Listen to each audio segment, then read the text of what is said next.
안녕하십니까, 미스터 깡입니다. 오늘 영상은 줄무늬 방식과 음영 방식의 장단점을 비교해 드리려고 합니다. 아마 다른 곳에서는 듣지 못했던 내용들이고 보다 더 구체적이고 정확한 내용이 될 것이고요. 좀 내용이 길어진다 하더라도 실제 이제 덴트 강의에서도 아주 나름대로 의미 있고 가치 있는 내용이 될 것이기 때문에 충분히 정독하시고 숙고하셔서 고민해 보시는 기회가 되셨으면 합니다. 사실 줄무늬 방식의 장점, 음영 방식의 단점만 설명하려고 했어요. 근데 사실 그게 공정한 것 같지도 않고 성격상 맞지도 않고 또 얘기를 하다 보면 사실은 이런 비교가 불가피하기 때문에 서로의 장단점을 같이 설명하는 것이 보다 좋은 내용이 될 거라고 생각이 들어서 말씀드리려고 합니다. 이제 앞으로 말씀드릴 내용에 혹시라도 이견이 있으신 분이나 뭐 반박을 하고 싶으신 분이 있으시면 뭐 댓글 남겨주셔도 좋고요, 연락 주셔도 좋고요, 뭐 검증 확인할 수 있는 기회는 얼마든지 열려 있습니다.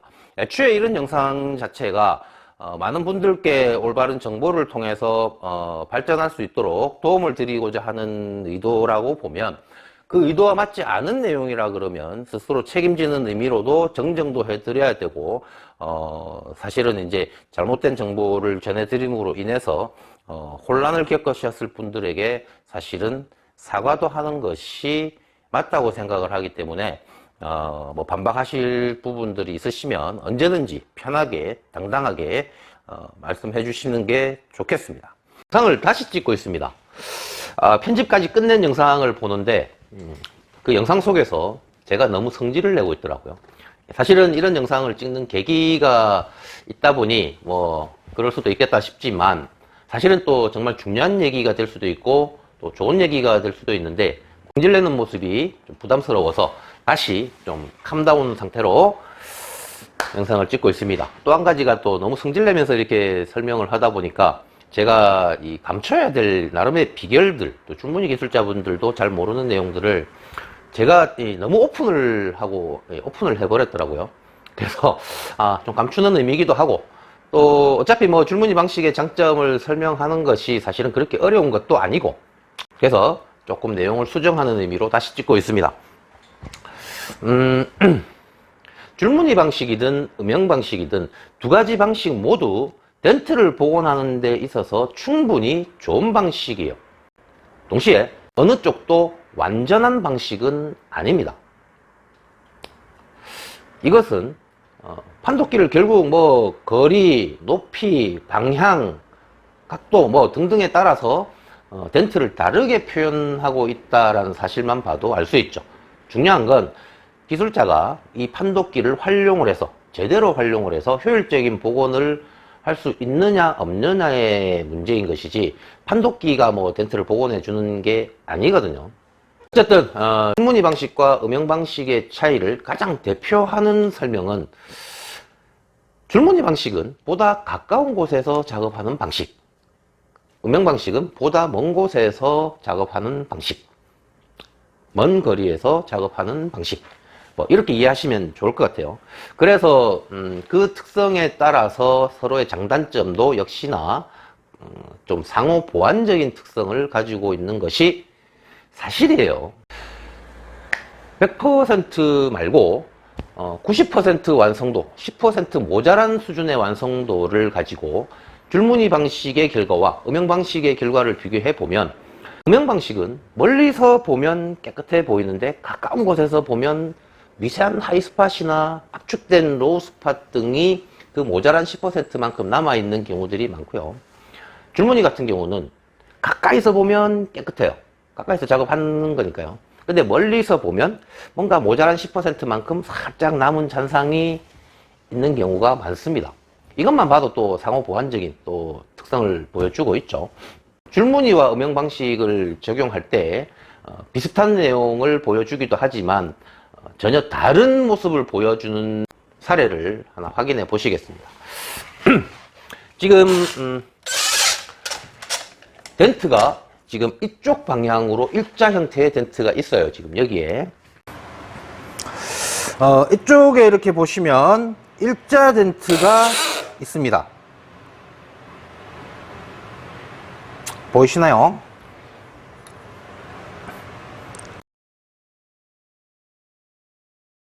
자, 그러면 음영 방식은 불을 어떻게 놔야 될까요? 이쪽으로 놓거나 이쪽으로 놓게 됩니다. 이쪽으로 놓으면 어떻게 될까요? 방향 이쪽으로 일자 형태의 덴트이기 때문에 잘 안 보여요, 지금. 더군다나 이제 아주 깊고 날카로운 덴트면 뭐 이 상태로도 좀 보일 텐데, 미세한 일자 형태이기 때문에 잘 보이지 않습니다.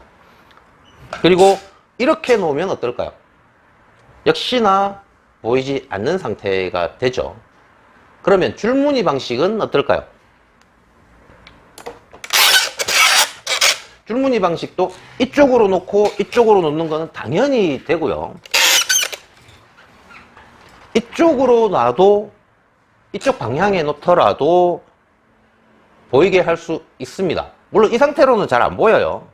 근데 이 방향에서 이렇게 놓으면 덴트가 보이게 되죠. 음영 방식은 여기서 이렇게 놓든 이렇게 놓든 이거는 의미가 없어요. 줄무늬는 의미가 있습니다. 줄무늬 방식을 이렇게 수직으로 놓으면 보입니다. 그리고 이 상태에서 이렇게 놓고 보느냐 이렇게 놓고 보느냐에 따라서도 덴트를 다르게 표현을 합니다.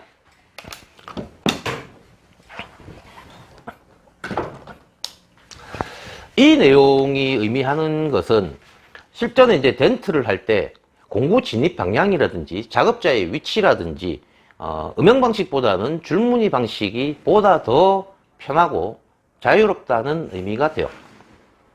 왜 이런 현상이 벌어지는 거냐면 음영 방식은 광원을 두고 빛을 쏴서 빛의 직진성을 이용해서 가려지는 부분에 만들어지는 그림자를 이용해서 덴트를 복원하는 방식이고요. 줄무늬 방식은 이 줄무늬라고 하는 형태, 모양, 형상을 덴트에 반사를 시켰을 때 찌그러진 형태에 따라서 난반사가 이루어지고 그로 인해서 변형되어 있는 줄무늬의 모양을 보고 이 입체적인 덴트의 상태를 이해할 수 있게 하는 방식이에요. 덴트 형태에 따라서 그림자를 만들기 위해서는 이 빛의 위치라는 것이 사실은 좀 제한적일 수밖에 없죠. 줄무늬는 어느 방향에서 쏘더라도 이 반사를 통해서 찌그러진 상태를 표현할 수 있기 때문에 거리도 사실은 자유로워요. 예를 들면 이렇게 놓고 보는 것과 살짝 이렇게 비틀게 되면 같은 거리에서도 선이 더 가늘게 보여지게 되거든요.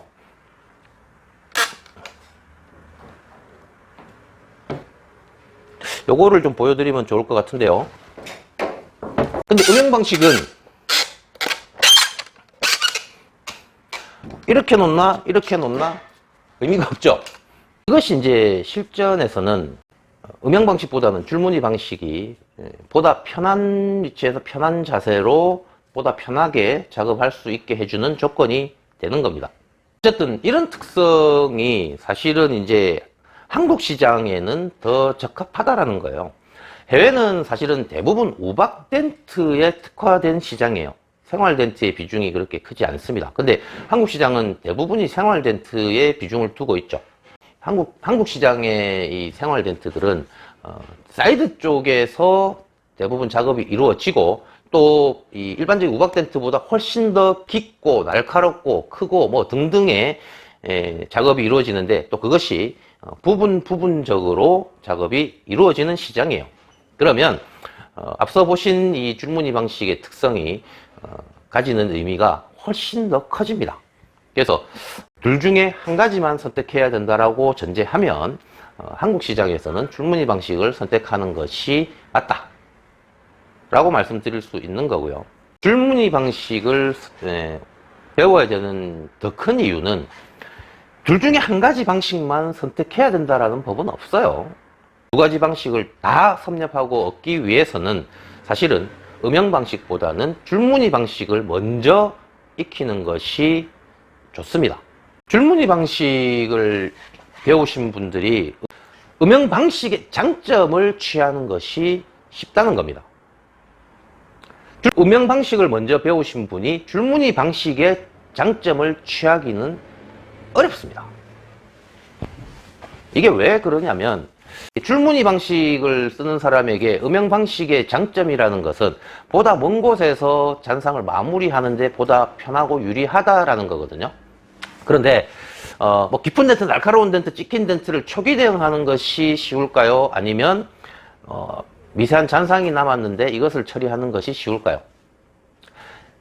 낯선 방식으로, 익숙한 줄무늬 방식으로 초기 대응을 하고 잔상만 남은 미세한 상태를 좀 어색한 방식이지만 보다 유리한 방식으로 정리하는 것이 보다 쉽게, 또 그리고 보다 조화롭게 두 가지 방식의 장점을 취하는 길이에요. 근데 음영 방식을 먼저 배우신 분들이 줄무늬 방식의 장점을 얻으려고 하면 이 초기 대응이라는 게 원래 어떤 방식이든 기술자들마다도 이 수준에 따라서 일을 쉽게 하고 어렵게 하고 달라지잖아요.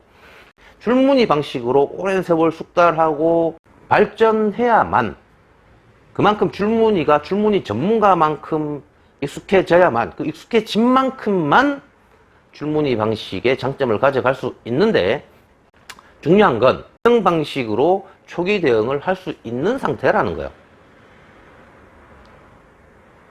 내가 가진 것을 버리고 낯설고 힘든 방식으로, 낯설고 어색한 방식으로, 그 방식에 정말 숙달돼서 완전히 익혀야지만 그만큼 장점을 가져갈 수 있다라고 보면 줄무늬 방식의 장점을 취하기가 어려워지죠. 그래서 음영 방식 기술자들이 줄무늬 방식을 같이 병용하면서 줄무늬 방식의 장점을 취하는 경우가 없다라는 겁니다. 줄무늬 베이스로 음영을 추가하는 분들은 많죠. 근데 음영을 베이스로 줄무늬를 서브로 쓴다는 것은 맞지 않는 방식이기도 해요. 줄무늬 기술자분들이 음영 방식을 추가로 적용해서 활용하는 경우는 많습니다. 얻기 쉬우니까요. 그리고 줄무늬 기술자분들은 음영 방식의 장점을 취하기가 쉽고 확인도 했고 알고 있으니까 음영 방식을 무시하지 않아요. 근데 음영 방식 기술자분들은 이 줄무늬 방식의 장점을 알지도 못하고 접해보지도 못하고 취할 수도 없고 가져본 적도 없고, 그러니까 느끼지 못하고 무시하시는 거예요. 가질 수 없고 어렵기 때문에, 가지지 못하기 때문에, 얻을 수 없기 때문에 못 가지는 것을 필요 없어서 안 가진다라고 표현하면서, 줄무늬 기술자들은 자, 음영을 다 더하지 않느냐, 그 자체로 완벽하지 않기 때문에. 음영 기술자들은 줄무늬 쓰는 사람 없지 않느냐, 음영 방식 자체로 완벽하기 때문에 라는 논리로 음영 방식의 우월성을 주장하고 계시는 거예요. 그러니까 줄무늬 기술자들은 음영 방식을 나름대로 인정하고 존중을 하는데, 음영 기술자분들은 줄무늬를 계속 무시하거나 그런 현상들이 벌어지는 이유기도 합니다. 뭐 개인적인 생각이 그래요. 사실은 이 정도만 해도 줄무늬 방식의 장점, 또 줄무늬를 배워야 되는 이유로도 사실은 충분하다라고 생각을 하는데요. 여기서 이제 한 가지 더 말씀을 드려보겠습니다. 덴트를 복원할 때, 뭐, 처음 상태에서 어느 순간 갑자기 뚝딱 하고 펴지는 게 아니죠. 그 과정에서, 온갖 다양한 상태, 다양한 형태로 일그러짐도 발생하게 되고, 뭐, 찌글찌글한 것도 발생하게 되고, 뭐, 어쨌든 수없이 많은 변화가 생기게 됩니다. 그 상태에 가장 효율적으로 대응하는 스코프의 위치들, 판독기의 위치들이 사실은 필요할 겁니다. 그때 보다 효율적으로 작업이 가능하고요.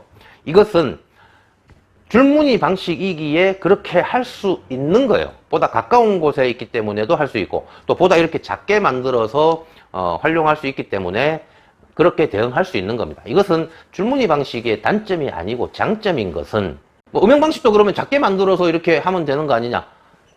일단 방향은 어차피, 음영 방식은 크든 작든 방향은 어차피 제한적이라는 것은 똑같습니다. 그 상황에서 이렇게 돌리고 이렇게 돌리고도 없고, 어차피 수직에서 이렇게 돌리고 이렇게 돌리는 것도 의미가 없어요. 음영 라이트는 작게 만드는 것이 휴대가 편한 거 외에는 사실은 뭐 좋은 점이 없어요. 크면 클수록 좋고 작으면 작을수록 안 좋다라고 보시는 게 맞고요.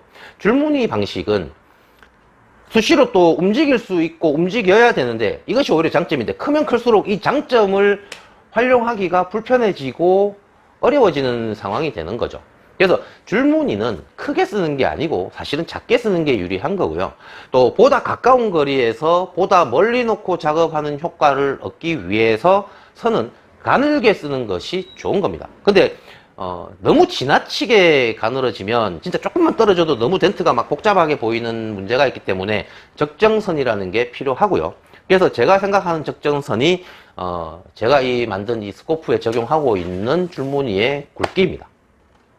또 스코프가 너무 작으면 덴트를 복원할 때 아무리 부분 작업으로 이루어지는 한국 시장이라 할지라도 너무 보이는 게 이 줄무늬에서도 사실은 이 작업을 하는데 너무 작으면 또 보이는 범위가 너무 한계가 있죠. 그래서 너무 커도 좋지 않고 너무 작아도 좋지 않은, 그래서 적정선이라는 크기를 제 나름대로 설정을 한 것이 지금 이 사이즈인 겁니다. 그래서 굵은 줄무늬를 가지고 쓰시는 분들 솔직히 저는 이해가 잘 되지 않고요.